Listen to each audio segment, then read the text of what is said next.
Welcome back to the GSMC Sports Podcast.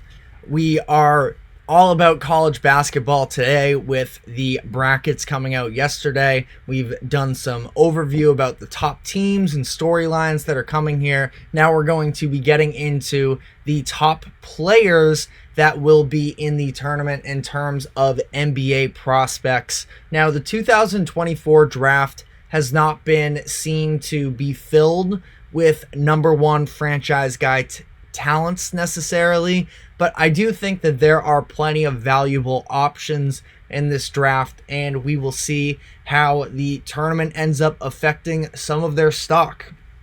When you're talking about teams that and programs that have potential NBA talent, it starts with the Kentucky Wildcats, where they easily have the most potential draft names. They've had 6 freshmen cycle through the course of mock drafts throughout the year. The clear headliners for Kentucky are Rob Dillingham and Reed Sheppard, both guards coming off of the bench for Kentucky, but they play starter minutes and they are majorly impactful.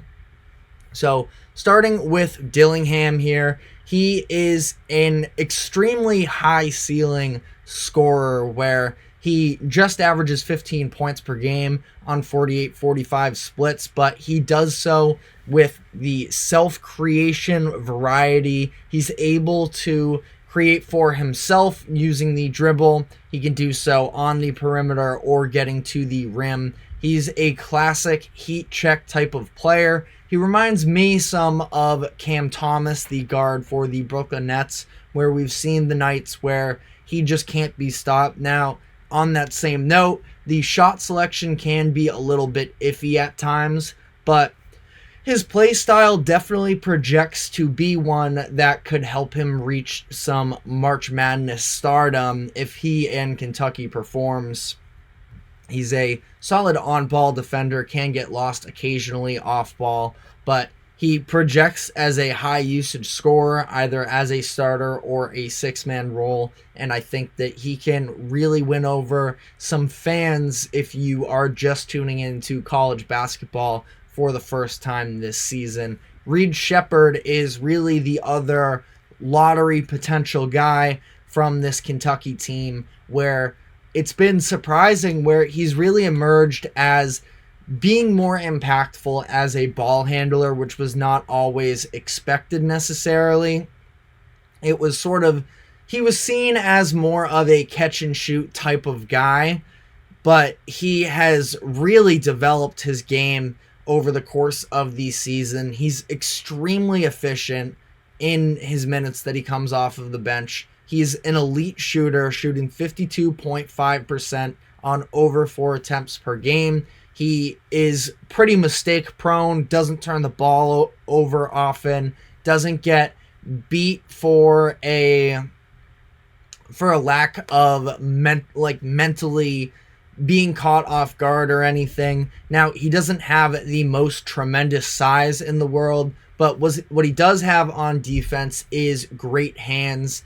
He has 2.5 steals per game. He maybe lacks the frame and physicality of your typical elite defender, which is a cause for concern for some NBA scouts. But in terms of where his game can go, I do think that he has incredible instincts, and some of the off-ball defense reminds me a little bit of the Steph Curry when he was at the prime of his powers, really, on the defensive side of the ball, where he's never going to overwhelm people with physicality, but he's extremely effective in cutting off passing lanes. Some of the on-ball stuff, as far as just knowing when to attack a dribbler, a driver, someone going up for a layup or dunk, almost reminds me of Drew Holiday at times as well, with the way that his hands are just so fast. He times himself well,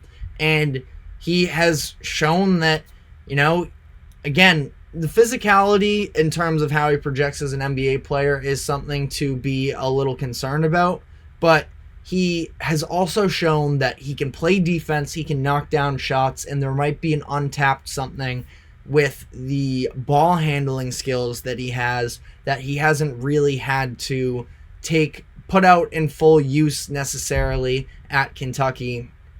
It should make him very interesting. He's likely going to be a top 10 pick when it's all said and done coming in the draft, but that there are other names with Kentucky. You have DJ Wagner, the left-handed slasher, hasn't really flashed to his full potential in a lot of cases this season, but that's also sort of the case with a lot of these Kentucky players where, again, it was 6 freshmen that came in and sort of made a name for themselves, were big recruits coming into it, but just haven't necessarily fully made the most of their opportunities at times. And I think Sheppard and Dillingham are just about locks to go in the lottery. The rest of some of these guys, Wagner, I think could benefit from another year in school. You have Big Z, Avicic, the big man who wasn't granted eligibility until about halfway through the season. His playing time has been sort of sporadic. I think it would be tough for a team to pull the trigger on a first-round draft pick on him necessarily. I do like Aaron Bradshaw. I think that he's shown that with his spacing on the offensive side of the ball, plus some of what he can give you on defense, he could project to be an NBA guy. But it is going to be very interesting to see how many of these players actually take the jump to the NBA when the season is over. But outside of Kentucky here, we have a couple other programs that are filled with some big-time names. Baylor has 2 potential lottery picks, should definitely be 2 first-round picks, period. But they have Jacoby Walter and Yves Missi. Walter is varied from a potential number 1 overall guy to a late lottery pick throughout the course of the season. He can shoot, but hasn't always been consistent with it. He's 34% from 3 as a whole. There does seem like there can be a ceiling for him as a shot creator, but he doesn't have elite handle of the ball either, which seems like it could be an issue when moving to the next level. But he has the physical tools. He can do what he needs to defensively. Seems like he has a high motor. He's a pretty good rebounder for his size as well. He plays the guard position, so that's obviously not the number 1 priority. But it is going to be interesting to see how Walter plays into this, because I've really liked watching him this year, and I do think that there's something there. But again, it's not all untapped, I feel like, at this point. But I love this Baylor team. They also are another team that has this nice combination of the youth talent with some more experienced guys, so he doesn't have to do it all himself. Curious to see how this goes forward for him in the NCAA tournament. Yves Missi is another player that I've sort of had my eyes on. Didn't know much about him coming into the season, but he just sort of jumps off of the screen as somebody who has the size and frame to potentially be an NBA guy. He's a 7-footer. He's a defensive anchor, is a big-time lob threat on the other side of the ball. And, you know, he has shown some flashes of being able to have some post moves and having a decent handle for his size, but consistency hasn't been his best friend this season. But I do think that he could sort of find himself in a similar role almost to, I see a lot of Onyeka Okongwu for the Hawks in him, who, you know, Okongwu hasn't had the most NBA success up to this point, but I still believe in Okongwu, period, and only was drafted a few years ago. And I think that one of those two-way guys that can be a disruptor in the paint on both ends does definitely intrigue me. We also have UConn, of course. We've talked about it sporadically through the course of this show, but Stephen Castle, the freshman guard for them, he went through a brief injury at the beginning of the season that sort of derailed him, but he has been steadily improving as the season's gone on. Now, the shooting is something that does still sort of hold some NBA scouts back, but He's a really good driver, whether it's finishing for himself or helping to play make and create for his teammates. And with his frame, I think that he could definitely be in the realm of a top 5 pick, especially considering some of the playmaking ability that he has. But again, that shooting is where he sort of gets dinged in terms of being a prospect. It's hard to go with a top 10 pick on a guard who can't shoot. Now, he's a fine free throw shooter, shooting around 75%, which is usually a sign that there can be something to build off of with that. But as of right now, he's probably hovering in that late lottery, but definitely somebody who can also boost his stock with UConn in the tournament. Also on that team, Donovan Clingan, talked about him, monstrous size, 7'2", 280 pounds is what he's listed as. He decided to come back to UConn this season to take on a bigger role with Adama Sanogo going to the NBA. He's one of the best rollers in the pick and roll situation in college basketball. He's got great hands. I think that should project to continue.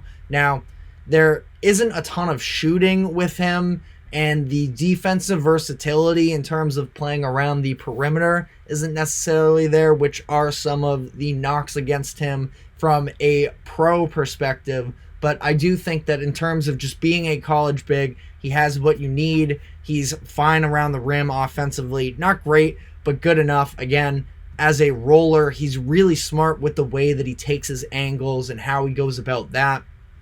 He's a good rim protector on the defensive end as well.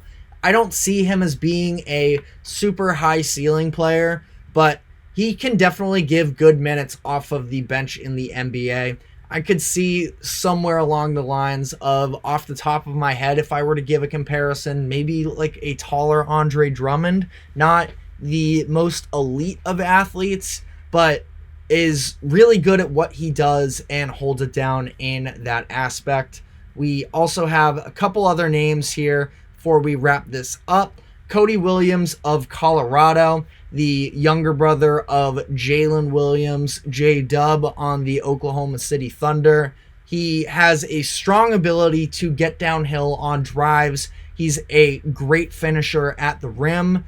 He's a good defender, but the questions with him stem from, well, how much is there to his offensive game outside of the driving? It's really nice, but what does the shot creation look like outside of the paint? That still hasn't really been, disproven what can be there. But, I mean, with the tools that he has in terms of being a confident player that can go downhill, that can play good defense, and has the size that he has, he should be a lottery pick. Again, another guy who has had some variety in terms of where he'll fall, but should be a lottery pick, probably floor, hoping that he and the Buffs can sort of put together a little bit of a run here. I believe it's Boise State that they play first in order to reach the round of 64.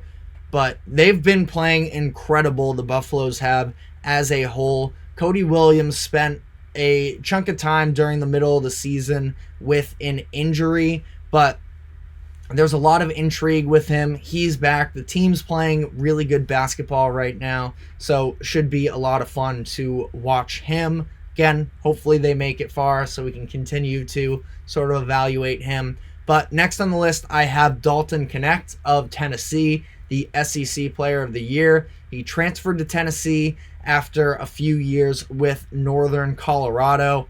Big time heat check guy, where he had some unreal scoring performances this season throughout the course of it. Specifically, the matchup that he and Reed Sheppard had when Tennessee and Kentucky faced off a couple weekends ago was incredibly entertaining to watch. He had 40 in that one, even though Tennessee lost. He's very athletic, too.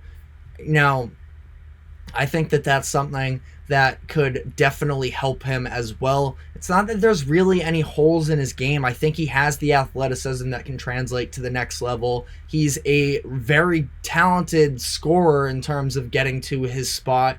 He out-physicals a lot of college players. It won't be quite as easy at the next level, but I do still think that he can hold it down. He's going to be 23 his rookie season, so that doesn't usually bode well for having an extremely high ceiling, but I do think he's going to be a very good player. And then the last player I wanted to touch on was Terrence Shannon Jr. of Illinois. I think he is in a prime position here to turn a lot of heads with the tournament play. He was third in points per game in Division I at 22.6.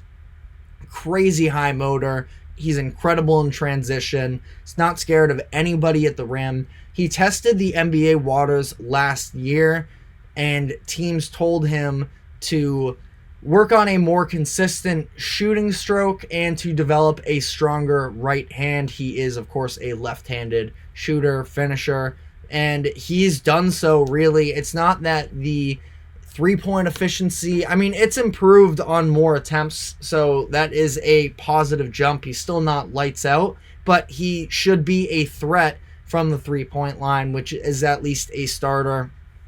Another older guy as well in this class, potentially. He scored 28, 40, and 34 points in the 3 Big Ten tournament games that the team just played. The 40 versus Nebraska was the single game record for the Big Ten tournament.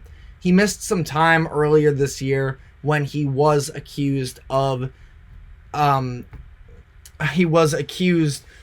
sexual misconduct with someone. He's going to have a hearing for that in May, which will obviously have big-time implications on his future, both in basketball and, of course, in life as a whole. So, still a lot to sort of break down with that, but that is something we're not really going to get more answers on until the hearing in May. So, just on the court himself, in terms of players in position to have a big-time performance in the NCAA tournament, I do believe that Shannon could definitely be primed for that. Now, we are going to be taking our final break of the show. When we come back on the other side, we're going to be getting into the teams that didn't make the cut, the Big East surrounding, all kinds of, I don't want to call it controversy, but a lot of people feeling like the Big East got the short end of the stick, and sort of how that ties into future expansion plans for March Madness. So stick with us, and we will be right back.